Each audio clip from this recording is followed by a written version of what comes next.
مساء الخير، يا رب يكون الجميع بخير. والنهارده من اهم الفيديوهات اللي بالنسبه لنا. ليه بقى؟ لان احنا معانا صاحبه اجمل فيديوهات هيلثي، مدام فاطمه. عندها قناه جميله جدا جدا، محتواها هيلثي، فطبعا ده ساعدها جدا في وقت قليل ان هي تخسر الوزن دوت. مدام فاطمه ابتدت معانا 94، هي النهارده 80. ابتدت معاها الدهون العامه 45، هي النهارده 39. ابتدت الدهون الحشويه 12، النهارده 8. فطبعا ده عاش جدا في شهر ونص.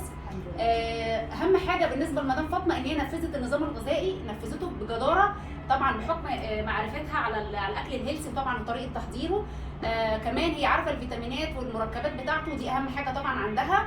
عايزاها تقول لنا تجربتها معانا، وقبل ما ابتدت معانا كانت ايه الوضع، ودلوقتي نورتينا وشرفتينا. سعيدك يا دكتور والله بجد، ربنا يسعدك ويبارك فيك.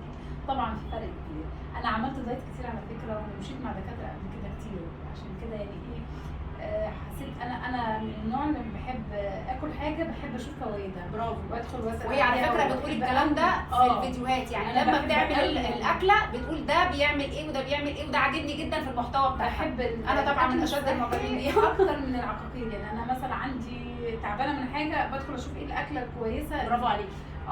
بتفيد وهي دي التغذيه. هي دي التغذيه، مش تغذيه الناس فاهمه ان احنا ناخد كبسوله فانا اعوض المركبات اللي ناقصه عندي. حتى في الاعشاب احب لو قالوا لي برافو عليكي في كذا اجربها. برافو عليكي. الاعشاب كده كده ملهاش اضرار. عاجبني لما بتحضر وجبه بقول لها دي ممكن نعمل كذا، لا تبحث عليها وتبتدي تعمل وتضيف، وكل حاجه فعلا المحتوى بتاعها هايل جدا. كل حاجه بتقولها بالفيتامينات بتاعتها، بتعمل ايه، بتشرح الطبخه بالنسبه لك عشان تبقى سهله جدا جدا. فهي عاجبني قوي المحتوى بتاعها، وطبعا فرق معاها جدا. شكرا جدا يا دكتور، وشهادتك طبعا اعتز بيها. لا طبعا تستاهلي. فانا عايزه اكمل واقول لك انا عملت دايت كتير، بس ما نزلتش بالشكل اللي انا شايفاه ده. انا جايه لحضرتك، انا كنت بقعد كده يعني اقعد كده ابص في نفسي بلاقي كرشي هو اللي سابقني كده. انا دلوقتي مش شايفاه الحمد لله. الحمد لله لوحدها الحمد لله. كان عندي برضو الظهر ورا، دايما كنت اجي البس اي فستان، لا ما اعرفش البس فستان، ما اعرفش حزام دي صعبه جدا لان انا ما بحبش معالم جسمي تبان قوي. صحيح. لا دلوقتي الحمد لله رب العالمين. طبعا التغذيه اصلا بتزود الثقه. ما شاء الله الحمد لله ما شاء الله بجد. الحمد يعني لله. وبعدين حضرتك يعني حاجه جميله قوي ان مش اي حد يعمل دايت كده وخلاص او يمشي على الورقه دي. لا هو حضرتك قلتي لي جسمك ناقصه ايه، صحيح، عايز ايه وده كويس فيه، وبناء عليه بدات تديني النظام اللي مشيت عليه. فدي حاجه وانت جودتي بطريقه الاكل السليمه والصحيه. والله ده حقيقي يعني. لا حقيقي انت يعني ابهرتيني حقيقي في الوقت القليل ده، وعامله فرق حلو جدا جدا. وعجبني قوي اصرارها، انا هعمل فرق وهعمل نتيجه، وعملت فعلا. احنا شهر ونص ما شاء الله عامله نتيجه حلوه جدا.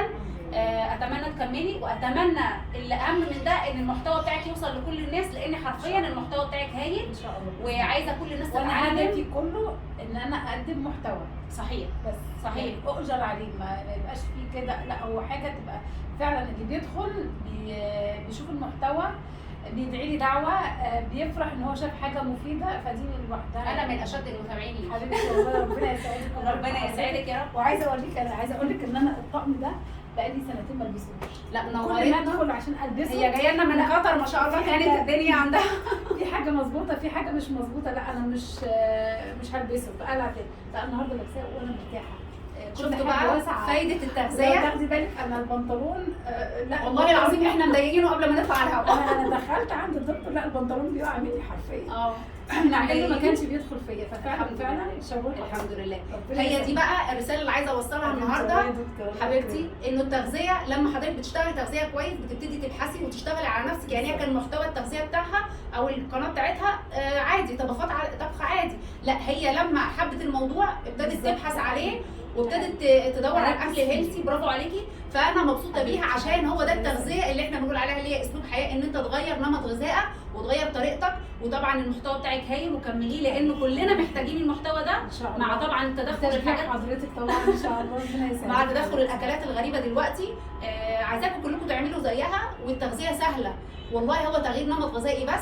وابدأي بنفسك واهتمي عشان تبقوا امارات كده والشيب بتاعك هايل زي مدام فاطمه. وبالتوفيق حبيبتي، وان شاء الله المحتوى بتاعك يوصل للعالم كله عشان حضرتك بتعمليه بحب وباين عليكي الحب. وان شاء الله كله يعمل برضو المحتوى ده بحب ويتعلموا منها ازاي حولت اكلها من اكل عادي لاكل هيلثي. ودمتم بالف خير، شكرا.